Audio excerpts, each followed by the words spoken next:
and welcome to another exciting edition of Hidden in the Universal Vault. I'm Ryan, your host, and I figured we're going to, like I said, we're still in October. We're still in the spooky season. So if my dad is talking down there really loud, I do apologize, guys. I'm sorry for everything. This has just been one crazy year. Just ignore that down there. Let's just move on. So now that I talk about that, let's talk about tonight's movie. I just got finished this a couple hours ago, and I had a lot of fun with this. So the movie we're going to be talking about today is a movie from a franchise I really like, and that is the Tales from the Crypt franchise. Released in 1996, this has Dennis Miller, Erica Elenick. This also has, she's in it, along with Angie Everhart, Chris Sanders, Corey Feldman, and the Cryptkeeper himself, voiced by John Keisler. Tales from the Crypt presents Bordello of Blood. I'm watching this off of a double feature. This has the 1995 Tales from the Crypt presents Demon Knight. But Bordello of Blood's the one I decided to watch. I've already seen Demon Knight, and I will review that, but I've seen it before, and that one's a ton of fun. But Bordello of Blood's a movie that I definitely remember seeing ads for it. I definitely seen ads for it on Comedy Central during their Shocktober in 2001. So I remember seeing ads of that. And the only thing I remembered from this was squirt guns with holy water. I seen ads, but I actually never seen this movie. The only thing I know is those commercials from that Comedy Central block. So that's all I know about this. And you know what? This movie's a ton of fun. So yeah, let's talk about Bordello of Blood. And this movie, like I said, this movie stars Dennis Miller. The movie starts out with sort of archaeologists. This is the cold opening. I'm going to talk about the cold opening. I'll talk about the film, then I'll talk about the epilogue. We're not going to talk about how it ends. You just got to watch for yourself. But the cold opening starts with the archaeologists. Now, this plays a key role because one of those archaeologists would appear in the actual movie. So they discover these hearts, and they're like I said, they're archaeologists. This guy right here sees these hearts, and they connect with each other. Then there's a mummy that pops out, and he gets rid of a guy. But he says, like, the most out-of-contact line. He's like, son of a bitch! And then he gets killed by the mummy. So that's not spoiling, he does. So now we get to the Cryptkeeper who has a challenge with the mummy, saying that they have a meat cleaver. So they're playing rock, paper, scissors, and the Cryptkeeper lost. Rock beats scissors. So he cuts his arm, and it's like, ow! He's like, it doesn't hurt. Then we get the Cryptkeeper introducing himself and says, hello, kiddies. This is a tale of terror and an investigator. I present Bordello of Blood. That's the cold opening, and we get a cool font title.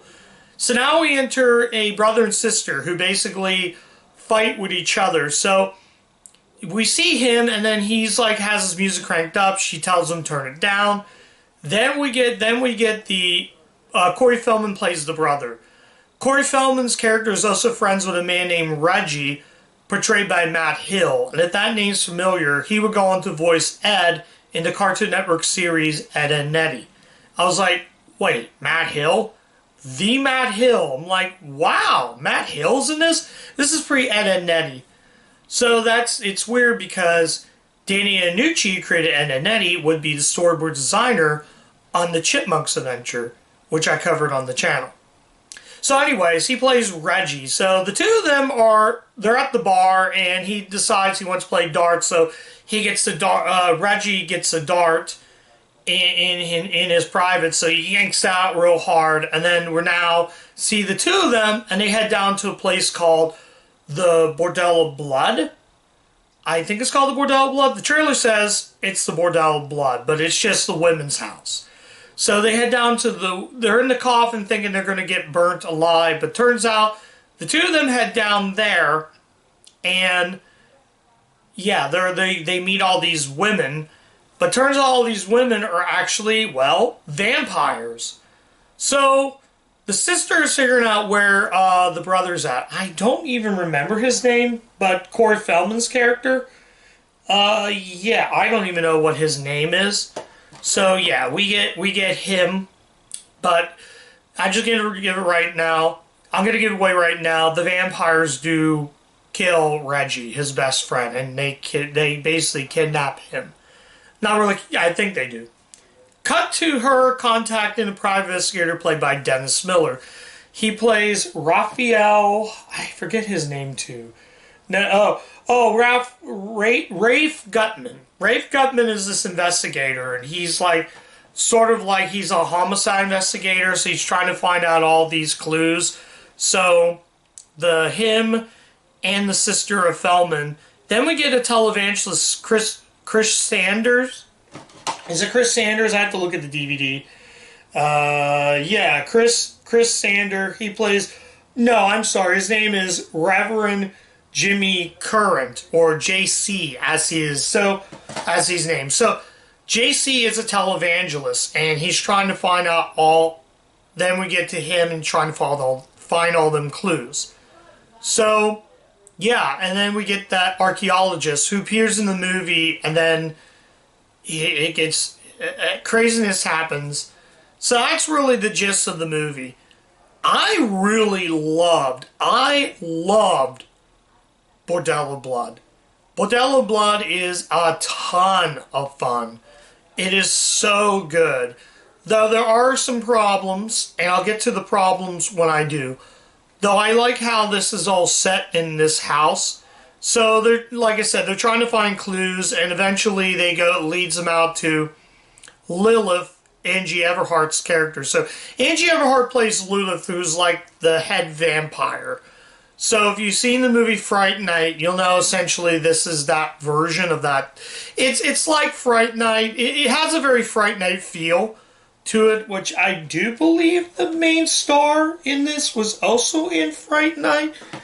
Hang on a sec. Let me pull up Letterboxd. Okay, so I'm going to do this. I normally don't, guys, but I'm just going to take a quick peek. So yeah, I think he was in Fright Night. Let me go ahead and pull it up. I do apologize, guys, if I should have had this done. Yeah, give me a minute, guys. I just want to find out. I think he was in... I was right, Fright Night. Yeah, I was right. He was in Fright Night. He was also in Sentinel, another movie I covered on the channel. So he plays... Yeah, kind of had that Fright Night feel. But yeah, he was also in Fright Night and Sentinel, a movie I did cover on the channel.